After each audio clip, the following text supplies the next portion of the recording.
దేవుని పరిశుద్ధ నామానికి మహిమ కలుగునుగాక. హల్లెలూయా. చక్కని ఈ యొక్క సాయంకాల సమయంలో నేను ఒక అద్భుతమైనటువంటి దేవుని యొక్క వాక్య భాగాన్ని మీతో పంచుకోవాలని ఆశపడుతున్నాను. ప్రియ దైవజనమా, ఈ యొక్క వాక్య భాగము today's topic is the divine blueprint of salvation. రక్షణ అనేటువంటి ఒక కార్యం మన జీవితంలో జరిగించడానికి దేవుని యొక్క ప్రణాళిక ఎంతగా ఉందో దాని యొక్క లోతుని ఈరోజు మనం తెలుసుకుందాం. మనకు రక్షణ యేసుక్రీస్తు ప్రభు ద్వారా రక్షణ మనము పొందుకున్నాము. చాలా సింపుల్గా ఉంది కదా, కానీ ఈ మాట వెనక చాలా ప్రయాస ఉంది, ఒక సంకల్పం ఉంది, ఒక దర్శనం ఉంది, ఒక ప్రవచనం ఉంది. ఇవన్నిటిని మనం ఎప్పుడైతే ఆలోచన చేసినప్పుడు అసలు దేవుడు మనల్ని ఎన్నుకోవడానికి, మనల్ని ఏర్పరచుకోవడానికి, మనం తన సొత్తుగా, తన కుమారులుగా, తన బిడ్డలుగా అవ్వడానికి దేవుని యొక్క ప్రణాళిక ఎంతగా ఉందో ఆలోచన చేసినప్పుడు అది చాలా వర్ణనాతీతం. ఆ విషయాన్ని ఈరోజు మనం ధ్యానం చేసుకుందాము. ఒక చిన్న వాక్య భాగాన్ని మనం చదువుకుందాము. మత్తయి సువార్త 2వ అధ్యాయము 14-15 వచనాలు కలిసి ఉంటాయి. తెలుగు బైబిల్లో, ఇంగ్లీష్ బైబిల్లో 15th వర్స్. ఈ యొక్క వాక్య భాగాన్ని మనం చదువుకుందాం. మత్తయి సువార్త 2వ అధ్యాయము 14-15 వచనాలు. అప్పుడు అతడు లేచి రాత్రివేళ శిశువును తల్లిని తోడుకొని ఐగుప్తునకు వెళ్ళి, ఐగుప్తులో నుండి నా కుమారుని పిలిచి తిని అని ప్రవక్త ద్వారా ప్రభు సెలవిచ్చిన మాట నెరవేర్చబడినట్లు హేరోదు మరణం వరకు అక్కడ ఉండెను.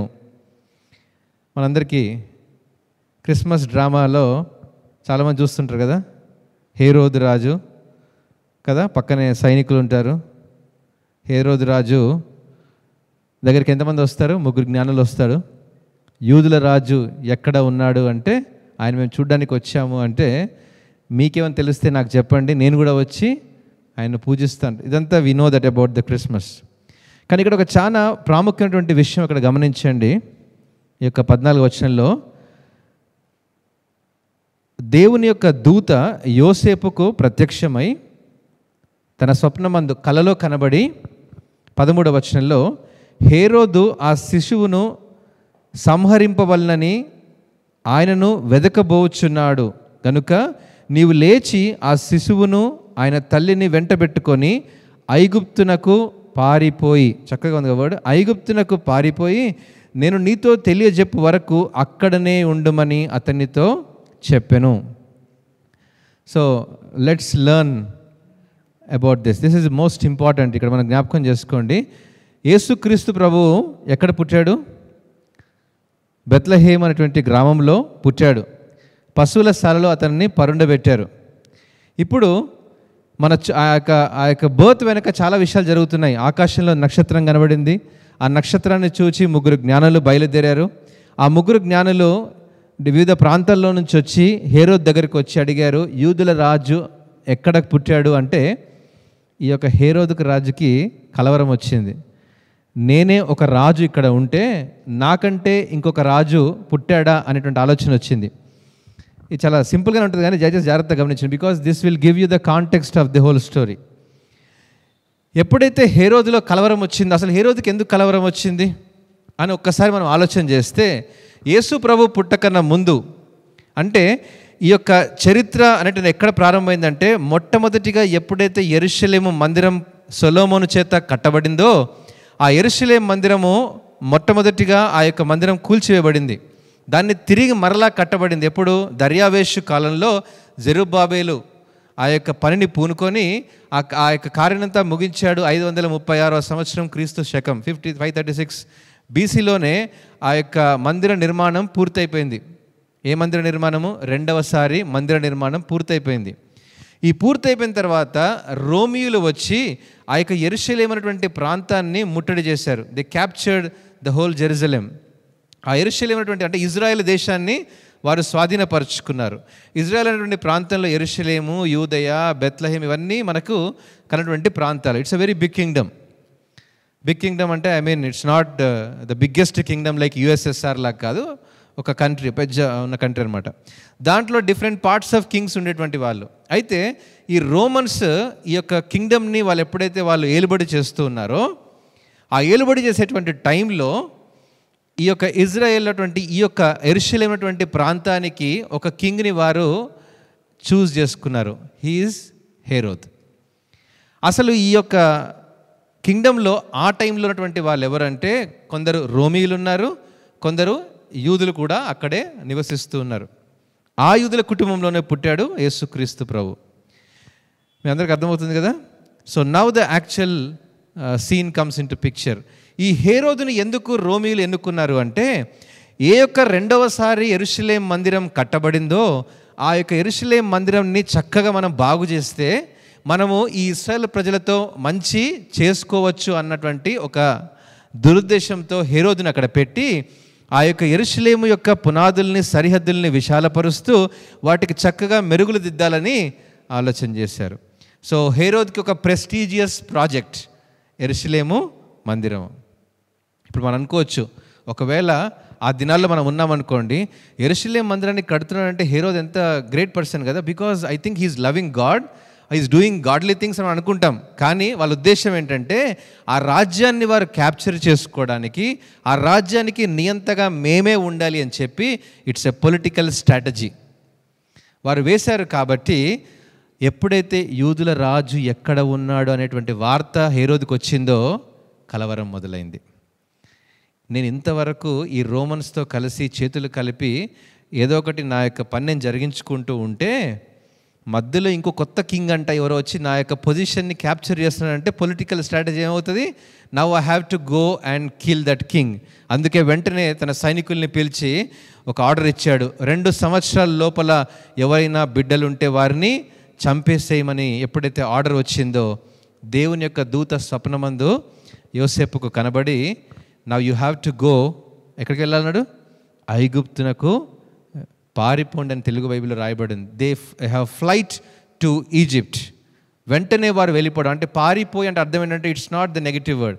ఏంటంటే అక్కడి నుంచి మీరు అర్జెంటుగా లేచి వెళ్ళిపోండి ఇంకా. Okay, it is the action that you have to take out here. So ఎప్పుడైతే వారు ఐగుప్తునకు వెళ్ళిపోయారో, అక్కడి నుంచి ఐగుప్తునకు వెళ్ళిపోయారు. ఎవరు వెళ్ళిపోయారు?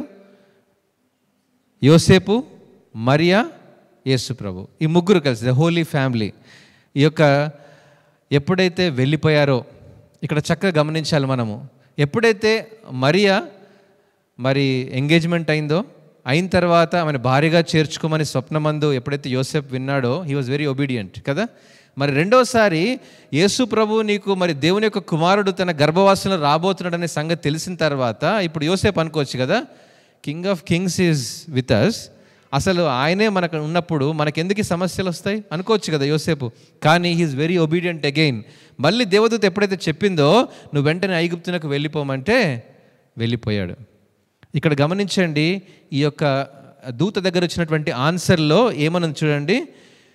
ఇదిగో ప్రభుదూత స్వప్నమందు యోసేపునకు ప్రత్యక్షమై, హేరోదు ఆ శిశువును సంహరింపవలనని ఆయనను వెదకబోచున్నాడు గనక నీవు లేచి ఆ శిశువును ఆయన తల్లిని వెంటబెట్టుకొని ఐగుప్తునకు పారిపోయి. రిమెంబర్, ఈ యొక్క దర్శనంలో ఎక్కడికి వెళ్ళాలో డెస్టినేషన్ మ్యాప్లో సెట్ అయిపోయింది. This is what you need to understand about the prophecies. దర్శనాలు మన జీవితంలో ఎప్పుడైనా కలిగినప్పుడు గమనించండి, ఇట్ విల్ హ్యావ్ 100% క్లారిటీ. నువ్వు ఎక్కడికి వెళ్తావు అనేటువంటిది ఏంటంటే, God will pin point on the map and send you that you should go here. ఎక్కడికి వెళ్ళమన్నాడు? ఐగుప్తునకు వెళ్ళిపోమన్నాడు. ఐగుప్తు అనేటువంటి పదం అనే మాట మనం వినగానే బైబిల్లో ఏం గుర్తొస్తుంది మనకి? ఎక్కడ మొదలైంది ఐగుప్తు? ఎప్పుడైతే అబ్రహాముకు దేవుడు వాగ్దానం ఇచ్చాడో, నీ సంతానము భూమి మీద ఉన్న ఇసుక రేణువుల వలె నీ సంతానం ఉంటుంది అని మొదటి వాగ్దానం దేవుడు ఇచ్చాడు. ఆకాశ నక్షత్రాలను చూడు, నీ సంతానము ఆకాశ నక్షత్రంలో లెక్క పెట్టి, ఒకవేళ కావాలంటే నక్షత్రాలు లెక్క పెట్టమంటే అంతకంటే నీ సంతానం ఉంటుందని దేవుడు 2 వాగ్దానాలు ఇచ్చాడు.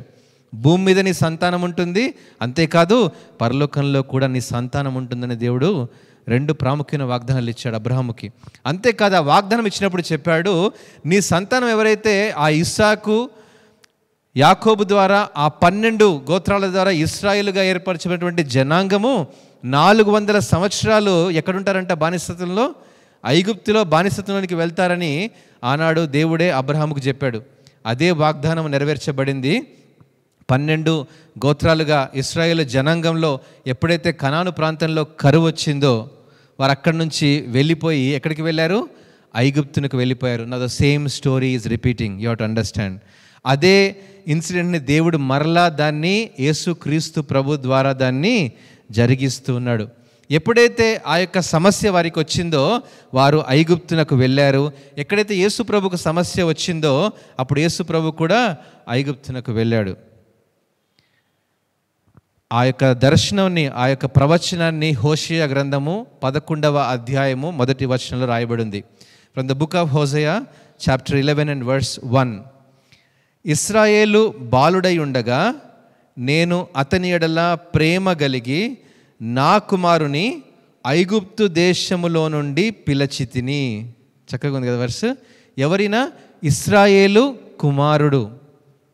ఈయన దేవుని కుమారుడని రాయబడలేదు, మనుష్య కుమారుడని రాయబడలేదు, కన్యక గర్భమందు పుట్టినటువంటి కుమారుడని రాయబడలేదు, కానీ he is the son of Israel. He is nothing but Israel. Jesus is called as new Israel. ఆ ఇశ్రాయేలు కుమారుని ఎక్కడి నుంచి పిలుస్తున్నాడు? ఐగుప్తు నుండి పిలుస్తున్నాడు. అదే వాక్యాన్ని ఇక్కడ మత్తయి కోట్ చేస్తున్నాడు. చూడండి 2వ అధ్యాయము ఆ యొక్క 14వ వచనంలో, అప్పుడు అతడు లేచి రాత్రి వేళ శిశువును తల్లిని తోడుకొని ఐగుప్తునకు వెళ్ళి ఐగుప్తులో నుండి నా కుమారుని పిలిచి తిని అనే ప్రవచనము ప్రవక్తల ద్వారా ప్రభు పలికినటువంటి మాట నెరవేరునట్లు. హోషేయ ఏ మాట అయితే పలికాడో ఆ మాటను నెరవేరుస్తున్నాడు దేవుడు యేసుక్రీస్తు ప్రభులో. Now this is the divine blue print, you have to understand. మనం అనుకోవచ్చు దేవుడు ఒక శక్తి కలిగినటువంటి వాడు, ఆయన సర్వ జగద్రక్షకుడు అయినప్పటికీ ఆయనకు అన్ని మహత్య కార్యాలు ఉన్నాయి, ఆయన గొప్ప కార్యాలు చేయగలడు, ఆయన పరలోకంలో ఆయన అద్భుత కార్యాలు ఎక్కడి నుంచైనా చేయగలడు కదా. ఎందుకు దేవుడు ఈ యొక్క హేరోదు దగ్గర ఆ సమస్యను ప్రారంభించి అక్కడి నుండి వెళ్ళిపోయి ఐగుప్తులకు వెళ్ళి now from there he's again rebeginning the Israel. ఎందుకు దాన్ని రీబిగిన్ చేస్తున్నాడంటే, ఎప్పుడైతే ఇశ్రాయేలీలు బానిసత్వంలో ఆ యొక్క 400 సంవత్సరాలు ఐగుప్తులో ఉన్నారో అక్కడి నుండి ఎవరిని పంపించాడు దేవుడు? మోషేని పంపించాడు. పంపించి అక్కడి నుండి ఐగుప్తు నుండి కనాను అనేటువంటి ప్రాంతానికి వారిని తీసుకుని వచ్చాడు. ఎన్ని సంవత్సరాలు? 40 సంవత్సరాల ప్రయాణం తీసుకుని వచ్చాడు. ఈ 40 సంవత్సరాల ప్రయాణంలో ఎర్ర సముద్రం అనేటువంటి ఆటంకం వచ్చింది.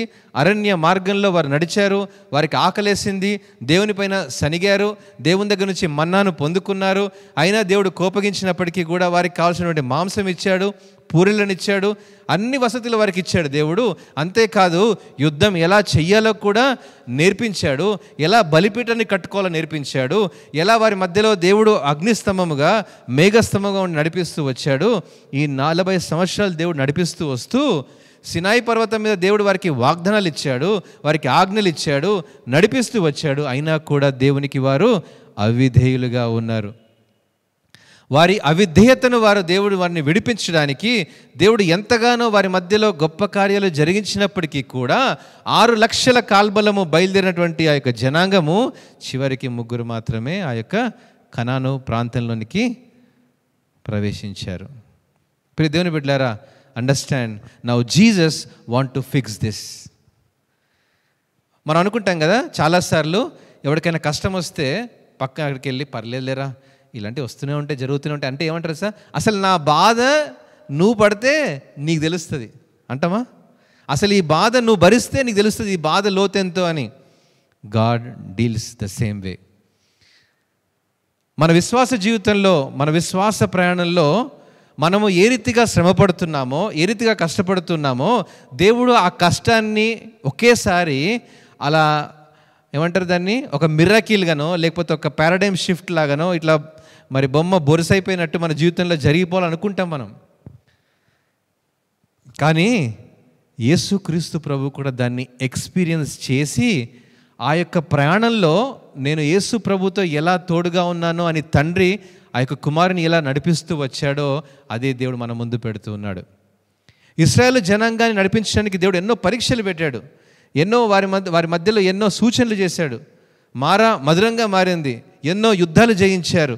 ఎరికో గోడలు కేవలం దాని చుట్టూ తిరిగితే 7 సార్లు 7వ రోజున తిరిగితే ఆ యొక్క గోడలే కూలిపోయాయి. అంటే శత్రువుల్ని వారు టచ్ చేయకుండానే యుద్ధాన్ని గెలిచినటువంటి సామర్థ్యం దేవునికి ఉంది. ఈరోజు ఆ హేరోదుని దేవుడు ఆపలేడా? ఆ చిన్న బిడ్డలు, ఇట్స్ ఎ గ్రేట్ మ్యాసకర్, తెలుసా, జెనోసైడ్ అని చెప్పొచ్చు దాన్ని. ఆ 2 సంవత్సరాల లోపల బిడ్డల్ని హేరోదు చంపుతున్నాడు. అక్కడ నుండి యేసు ప్రభువు అక్కడ నుండి వెళ్ళిపోయాడు. ఇఫ్ ఈజ్ రియల్లీ గాడ్ అని అనిపిస్తుంది కదా. ఇఫ్ ఈజ్ రియల్ గాడ్, ఆయన అక్కడ గొప్ప కార్యం జరిగించవచ్చు కదా అని మీరు అనుకోవచ్చు. No, God doesn't miracles in that way. ఆయన అద్భుత కార్యాలు అలా చేయడు. జీసస్ డస్ మిరకిల్స్, ఎస్, ఎన్నో అద్భుత కార్యాలు పరిశుద్ధంగా జరిగించినప్పటికీ కూడా మన విశ్వాస ప్రయాణంలో మనల్ని దేవుడు నేర్చుకోమంటున్నాడు, అనుభవించమంటున్నాడు. ఈ యొక్క ప్రయాణంలో అడుగులు వేస్తున్నప్పుడు ఈ ప్రయాణంలో ఉన్నటువంటి లోతు, ఎత్తు, పొడవు, దేవుని యొక్క ప్రేమను మనం తెలుసుకున్నప్పుడే దేవుని యొక్క ప్రణాళిక ఏంటో మనకు అర్థమవుతుంది. ఆయన ప్రణాళికను నెరవేర్చడానికే now Jesus want to become a new Israel. ఆ ఇశ్రాయేలు బాలుడై ఉండగా నేను అతని ఎడల ప్రేమ కలిగి నా కుమారుని ఐగుప్తు దేశములో నుండి పిలిచి తిని అనే వాగ్దానము, ఆ ప్రవచనాన్ని ఇప్పుడు యేసు ప్రభులో నెరవేరుస్తున్నాడు. So this is an ultimate understanding here. ఇప్పుడు మనం ఇక్కడ గమనించండి, ఈ యొక్క హేరోదు ఆ యొక్క యెరూషలేము అనేటువంటి ప్రాంతాన్ని ఎప్పుడైతే ఆ యొక్క 2వ మందిరం ఎప్పుడైతే కట్టబడిందో దాన్ని బాగా డెవలప్ చేస్తూ, దాన్ని చక్కగా దాని యొక్క చుట్టుపక్కల విశాలతను చేస్తూ ఆ యొక్క అందరి ప్రజల మధ్యలో మన్నన పొందుకుంటున్నాడు ఇశ్రాయేల్ అండ్ హేరోదు యాజ్ వెల్ యాజ్ ఈ రోమీయులు కూడా. అందుకే ఎప్పుడైతే యేసు ప్రభుని సిలువేస్తున్నారో ఈ రోమీయులతో కలిసి యూదులు యేసు ప్రభుని సిలువేయడానికి సన్నద్ధమయ్యారు. అందుకే వాళ్ళ మధ్యలో ఒక మంచి పొలిటికల్ వాళ్ళ మధ్యలో ఒక రిలేషన్షిప్ ఉందన్నమాట. కాబట్టి వారు యేసు ప్రభుని కూడా వారు టార్గెట్ చేయగలిగారు. ఇప్పుడు దేవుని బిడ్డారా, గమనించండి ఆ దినాల్లో ఉన్నటువంటి పొలిటికల్ సిస్టమ్ ఎలా ఉందో. ఈ సిచ్యువేషన్లో ఉన్నప్పుడు ఎప్పుడైతే యోసేపు, మరియా, యేసు ప్రభు వారు ఎప్పుడైతే ఐగుప్తునకు వెళ్ళిపోయారో, నౌ అక్కడ మరలా దూత స్వప్నమందు యోసేపుకు కనబడింది. ఏమని కనబడి చూద్దాం. మనం ఇంకొంచెం ముందుకు వెళ్దాం. 17వ వచనంలో చూస్తే ఆ యొక్క 16వ వచనంలో చూద్దాము. ఆ జ్ఞానులు తన్ను అపహసించిరని హేరోదు గ్రహించి బహు ఆగ్రహము తెచ్చుకొని తాను జ్ఞానుల వలన వివరముగా తెలుసుకున్న కాలమును బట్టి బెత్లెహేములోను దాని సకల ప్రాంతములలోనూ 2 సంవత్సరములు మొదలుకొని తక్కువ వయస్సు గల మగ పిల్లలందరినీ వధించెను. ఇది కూడా one of the most important prophecy in the divine blue print. ఏంటంటే ఐగుప్తులో ఎప్పుడైతే బానిసలుగా ఉన్నారో ఫరోకి కూడా ఇదే సమస్య వచ్చింది, హేరోదుకి వచ్చినట్టే. ఏం సమస్య వచ్చింది? ఫరో ఎప్పుడైతే ఆయన రాజ్యాన్ని వెళ్తున్నాడో, ఆయన రాజుగా ఉన్నాడో, ఫరో తన యొక్క సక్సెసర్స్ని బిల్డ్ చేసుకోవడానికి ఇంకా ఎవరు కూడా ఆ గోషేను దేశంలో ఉన్నటువంటి ఇశ్రాయేలు ప్రజల్లో ఒకవేళ బిడ్డలు వచ్చి తిరగబడతారేమో, ఈ రాజ్యాన్ని అపహరించుకుంటారేమో అని చెప్పి ఈ యొక్క ఫరోకి సేమ్ హేరోదుకు వచ్చిన సమస్య వచ్చింది. రెండిట్లో 2 స్టోరీస్ ఆల్వేస్ టుగెదర్. గమనించండి, ఇక్కడ ఎప్పుడైతే ఫరోకు ఆ సమస్య వచ్చిందో ఫరో ఏం చేశాడు? 2 సంవత్సరాల లోపల ఉన్నటువంటి బిడ్డల్ని వధించమని చెప్పినప్పుడు మోషే ఆ యొక్క జమ్ము పెట్టెలో పెట్టినప్పుడు ఆ నైలు నదిలో ఎప్పుడైతే వారు పెడతారో, తన యొక్క అక్క తల్లి కలిసి ఎప్పుడైతే తన అక్క సహాయంతో ఎప్పుడైతే ఆ నదిలో పెడతారో అప్పుడు ఆ యొక్క ఫరో కుమార్తె ఆ మోషేని తీసుకొని తన ఇంట్లోనే పెట్టుకుంటుంది అనమాట. Now Moses is grown in Egypt. మీకు అర్థమవుతుంది కదా. మోషే ఎక్కడ పెద్దవాడయ్యాడు? ఐగుప్తులో రాజు ఇంట్లోనే, రాచరికంలోనే తన యొక్క సకల విద్యల్ని అభ్యసించాడు. Now second thing, when Jesus is called as the new Israel, Jesus is also called as greater Moses. This is the second name for Jesus. మొట్టమొదటిగా యేసుక్రీస్తు ప్రభువారు ఇంకొక పేరు ఉంది. ఏంటంటే యేసుక్రీస్తు ప్రభువారు మొట్టమొదటిగా ఆయన పుట్టినప్పుడు he is also called as second Adam. ఓకేనా. మొదటి ఆదాము ఎవరు తయారు చేశారు? దేవుడు తయారు చేశాడు. నేల మంటితో నరుని సృజించాడు, అతనికి ఆదాం అని పేరు పెట్టాడు. Adam doesn't have father and mother, God has made Adam directly కదండి. ఇంకోటి, Adam has no childhood, right? ఆడమ్కి ఏదైతే లేదో దాన్ని యేసుక్రీస్తు ప్రభులో Jesus doesn't have a father, a biological father, but he was born in the divine nature. చాలామంది అంటారు ఏంటంటే, మరి ఒకవేళ యేసు ప్రభు కూడా మనిషి లాంటి పుట్టినటువంటి వాడైతే ఆదామునకు ఎలాంటి పాపం సంక్రమించిందో ఇప్పుడు యేసు ప్రభు కూడా అదే పాపం వచ్చింది అనుకోవచ్చు కదా. No, it's not. యేసుక్రీస్తు ప్రభు వారు he is not human, he is a nature of human and he has the nature of divine. ఆయనకి రెండు క్వాలిటీస్ ఉన్నాయి. He has a divine nature and as well as a human nature. అందుకే he is called as second Adam. ఇక్కడ గమనించండి, యేసుక్రీస్తు ప్రభువారు ఏ రీతిగా అయితే ఆదాము మనిషిగా భూలోకంలో పుట్టాడో అలానే యేసు ప్రభు కూడా పుట్టవచ్చు. కానీ ఆదాము తర్వాత పుట్టినటువంటి వారందరూ మనిషిగా పుట్టలేదు, బాలుడిగా పుట్టి మనిషిగా ఎదిగారు. అందుకే దేవుడు దాన్ని మరలా రిపీట్ చేస్తున్నాడు. He was born in the manger as a baby. That is why he is called as second Adam. ఆయన రెండవ ఆదాము. రెండవది న్యూ ఇజ్రాయెల్, నూతన ఇస్రాయేలు.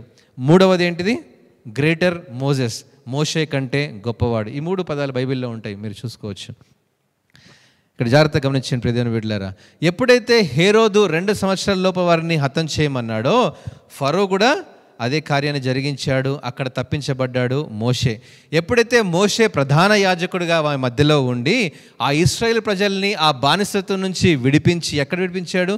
ఐగుప్తు నుంచి విడిపించి కనాను ప్రాంతానికి నడిపించాడో, now the Jesus is the new redeemer who is making all the bondages of the Egypt. ఈరోజు నీవు నేనటువంటి పాప బంధకాల్లో నుంచి, ఈరోజు నీవు ఉన్నటువంటి ఆ యొక్క పాప శాపముల నుంచి విడిపించడానికి now Jesus is starting his journey not from Bethlehem, he is starting the journey. The new king of kings is stepping into Jerusalem from Egypt.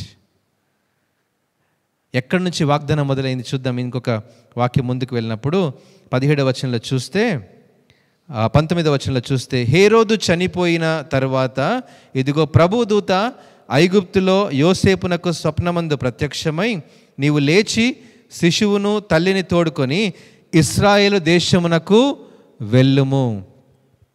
గమనించారు కదా, ఇక్కడ ఇశ్రాయేలు దేశానికి వెళ్ళు. మరలా he has got a clarity in the dream. ఏమొచ్చింది? Now you go back to Israel. ఎప్పుడు? ఎవరు చనిపోయిన తర్వాత? హేరోదు చనిపోయిన తర్వాత.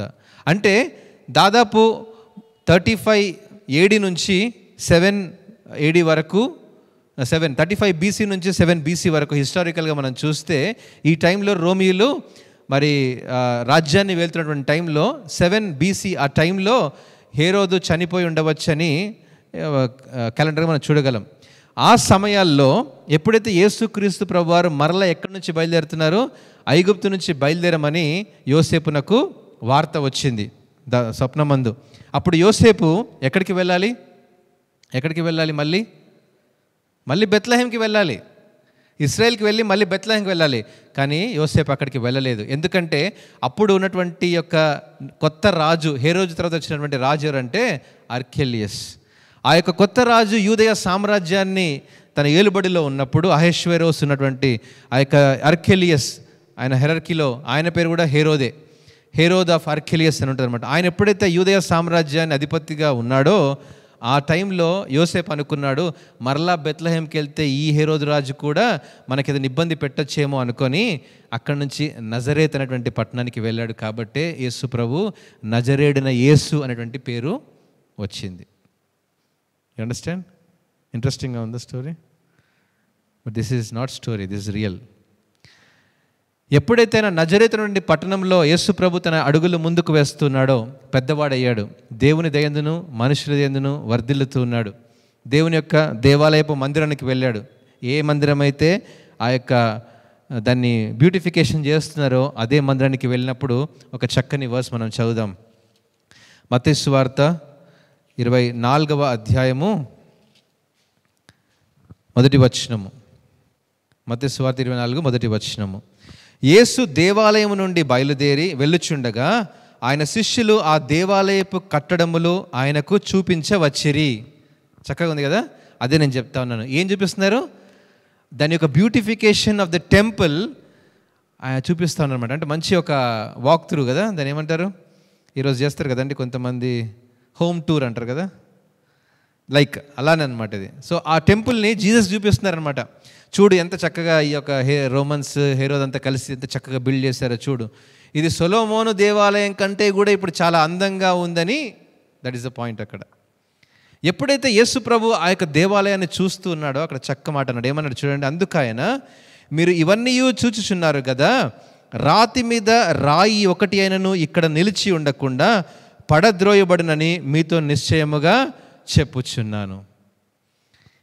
ఇశ్రాయేలు ప్రజల్ని అంత బానిసత్వం నుంచి విడిపించి యెరూషలేము ప్రాంతానికి తీసుకొని వచ్చి సొలొమోను చేత ఒక మందిరాన్ని కట్టించినటువంటి దేవుడు ఇప్పుడు రెండవ మందిరం కట్టబడింది. ఎప్పుడు? జెరుబ్బాబేలు ఉన్నటువంటి దినాలు, దర్యావేషు దినాల్లో ఎప్పుడైతే రెండోసారి మందిరం కట్టబడిందో ఈ రెండో మందిరం కూడా కూలిపోబోతుంది అని యేసు ప్రభు ప్రవచనం ఇచ్చారు. ఆ ప్రవచనం కూలిపోయింది. 70వ శతాబ్దము క్రీస్తు శకం 70 AD ఆ యొక్క సెకండ్ టెంపుల్ కూడా నాశనం అయిపోయింది. ఇన్ ద రోమన్ జూయిష్ వార్లో ఆ temple was burnt and demolished completely. ఇప్పటికీ ఆ టెంపుల్ లేనే లేదు. So the significance of Christ is not to build a physical temple. జాగ్రత్తగా గమనించండి. ఇక్కడ ఎప్పుడైతే ఆయన రెండవ ఆదాముగా యేసు ప్రభు ఈ లోకంలో అవతరించాడో, రెండవదిగా ఎప్పుడైతే ఆయన నూతన ఇశ్రాయేలుగా దేవుడు దాన్ని మార్చాలనుకుంటున్నాడో, రెండవ ఆదాము అంటే ఎవరు తెలుసా? పాపము లేకుండా పుట్టినటువంటి వాడు. కాబట్టి మన పాపాన్ని విడుదల చేయగలిగినటువంటి సమర్థుడు యేసు ప్రభు. రెండవది, నూతన ఇశ్రాయేలుగా, న్యూ ఇజ్రాయెల్గా దేవుడు ఎందుకు ఫామ్ చేస్తున్నాడు అంటే, ఈసారి సంతానము అబ్రహాము, ఇస్సాకు, యాకోబులతో వచ్చేటువంటి సంతానము కాదు, కానీ ఈ సంతానము జనాంగము, అన్యజనులైనటువంటి మీరు కూడా నా సొత్తైన ప్రజలని నూతన యెరూషలేములో అనేటువంటి నూతన ఇశ్రాయేలు జనాంగంలోనికి దేవుడు మార్చుకోవాలని ఎక్కడ పునాది వేశాడు? ఐగుప్తు నుండే పునాది వేశాడు. ఐగుప్తు నుండే బయలుదేరాడు. The new king is entering and the existing king is dying. ఎప్పుడైతే the new king is entering into the Jerusalem, the old king is died. అంతేకాదు, ఎప్పుడైతే ఈ యొక్క నూతన యెరూషలేములోనికి ఎప్పుడైతే అడుగు పెడుతున్నాడో, నూతన యెరూషలేం కాదు, క్షమించండి, యెరూషలేములోనికి అడుగు పెడుతున్నాడో, ఈ యొక్క నూతన రాజు అడుగు పెడుతున్నాడో, ఏ యొక్క దేవాలయం అయితే మరలా కట్టబడినటువంటి దేవాలయం ఎప్పుడైతే దేవుడు ఎదిగిన తర్వాత, అంటే ఆయన పెద్దవాడైన తర్వాత ఆ యొక్క ప్రాంతంలో చేయమంటున్నాడు, ఈ దేవాలయము ఒక రాయి మీద కూడా రాయి ఉండకుండా, ఎంత చక్కగా రాయబడింది కదండి, రాతి మీద రాయి ఒకటైనను ఇక్కడ నిలిచి ఉండకుండా పడద్రోయబడును. Completely this church will be demolished. Now Jesus doesn't want a temple because Jesus is the temple. ఏ మోషే అయితే ప్రధాన యాజకుడిగా ఉండి ఇశ్రాయేల్ ప్రజలు నడిపించాడో, now the new priest is Jesus. ఇప్పుడు యేసుక్రీస్తు ప్రభువారు మనకు ప్రధాన యాజకుడిగా ఉన్నాడు, మనకు మధ్యవర్తిగా ఉన్నాడు.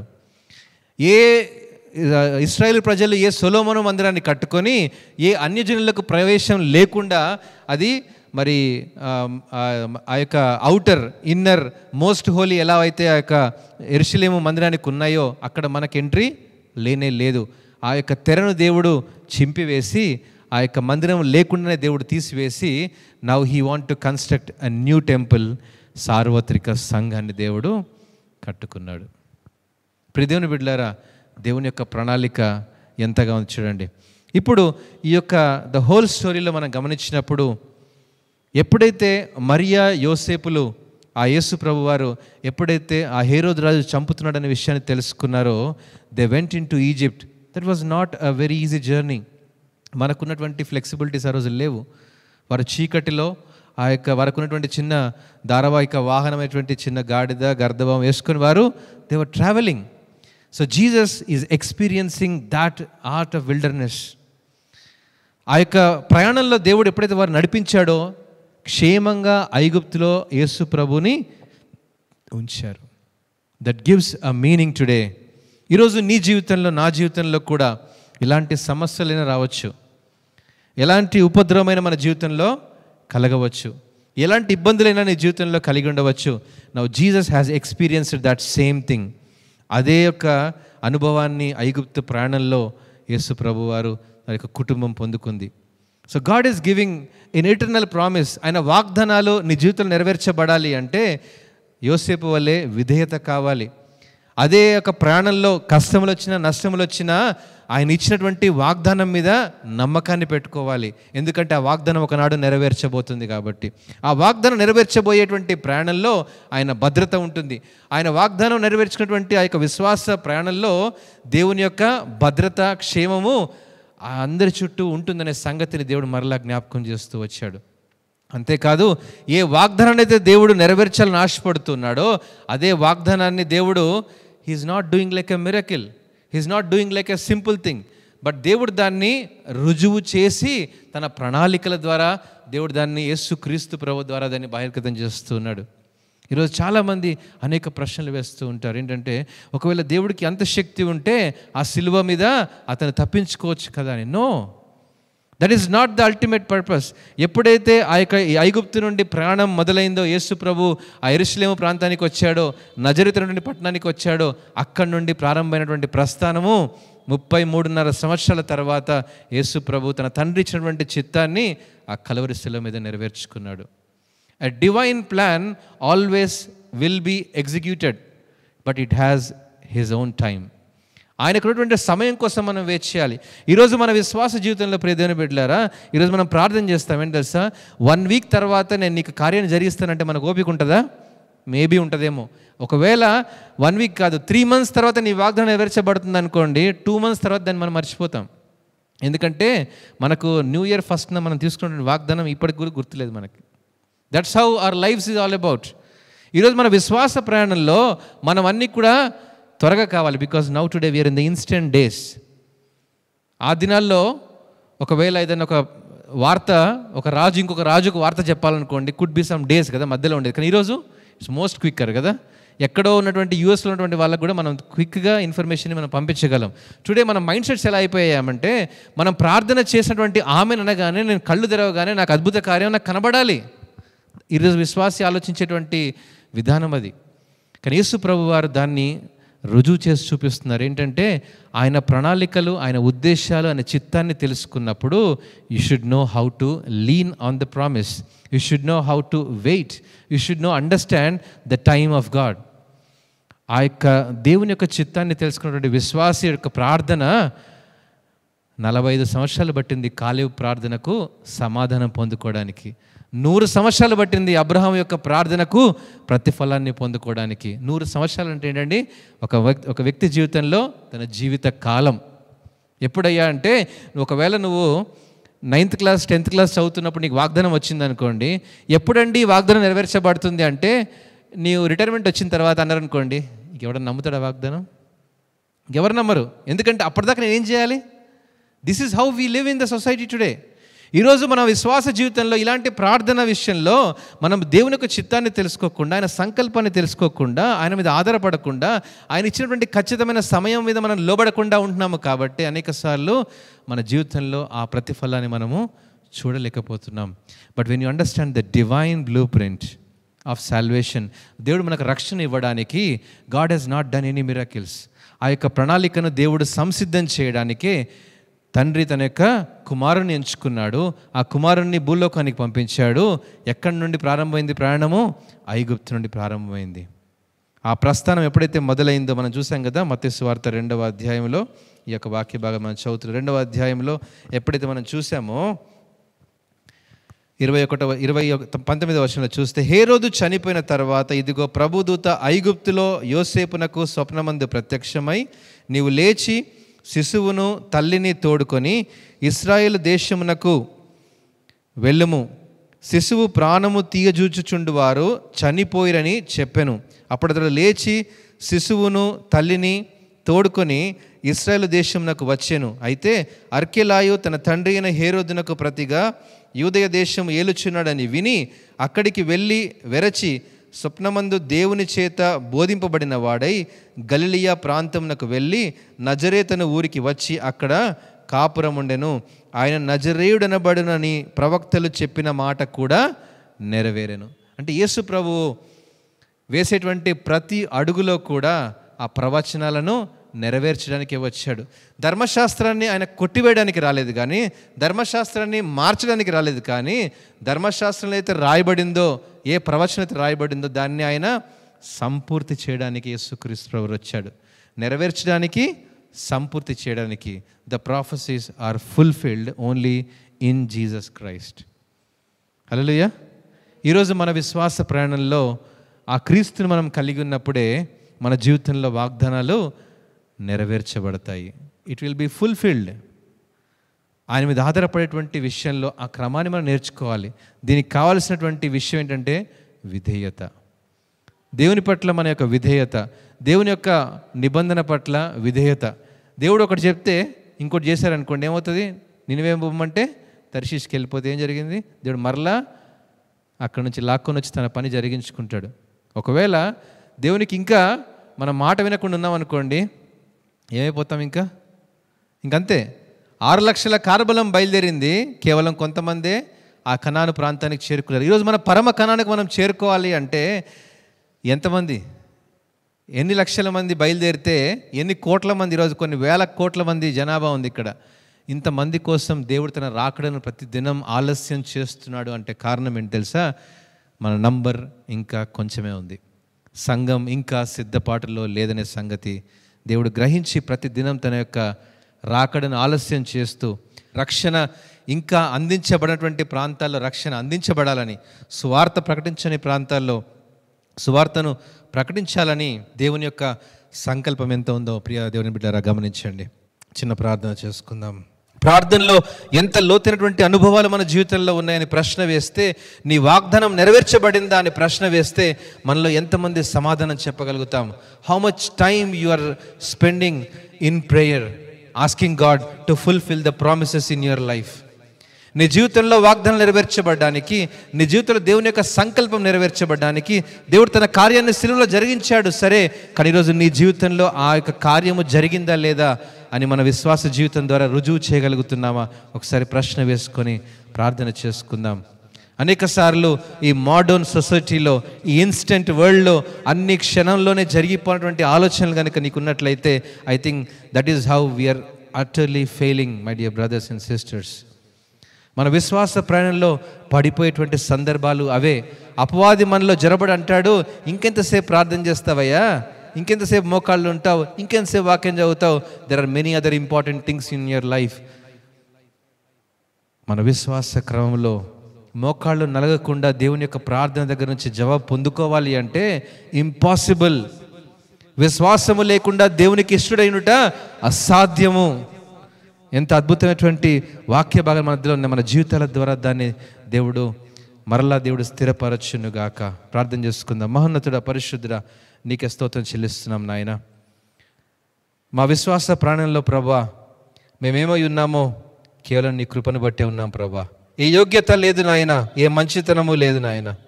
అయోగ్యులం, అపాత్రులం, ఎన్నికలైనటువంటి వారం అయినప్పటికీ ప్రభా నీ కృప, నీ ప్రేమ, నీ దయ, నీ వాత్సల్యత, నీ సంకల్పంలో ప్రభా మమ్మల్ని ఎన్నుకున్నారు, ఏర్పరచుకున్నారు. నీ రక్తం ఇచ్చి నీ స్వకీయ సాంపాద్యముగా చేసుకున్నారు ప్రభా. సజీవులముగా ఉంచి సజీవుల దేశములను ఆరాధించడానికి ప్రభా చక్కని కృపను గ్రహించారు ప్రభా. ప్రభా ఈ భాగ్యమైనటువంటి వారు ఎంతరో ఈ లోకాన్ని విడిచిపెట్టి వెళ్ళిపోయారు. వారికంటే మేము శ్రేష్ఠులము కాకపోయినప్పటికీ నీ ఉచితమైనటువంటి కృపలో, నీ దయా సంకల్పంలో ప్రభా ఇంకో దినం మమ్మల్ని ఉంచి తండ్రితో మా కొరకై విజ్ఞాపన చేస్తూ నీ రక్షణ అనే అనుభవంలో ప్రభా ఇంకొక అడుగు ముందుకు వెళ్ళాలని నడిపిస్తూ వస్తున్నారు. నీకు వెలస్తుత చెల్లిస్తున్నాం.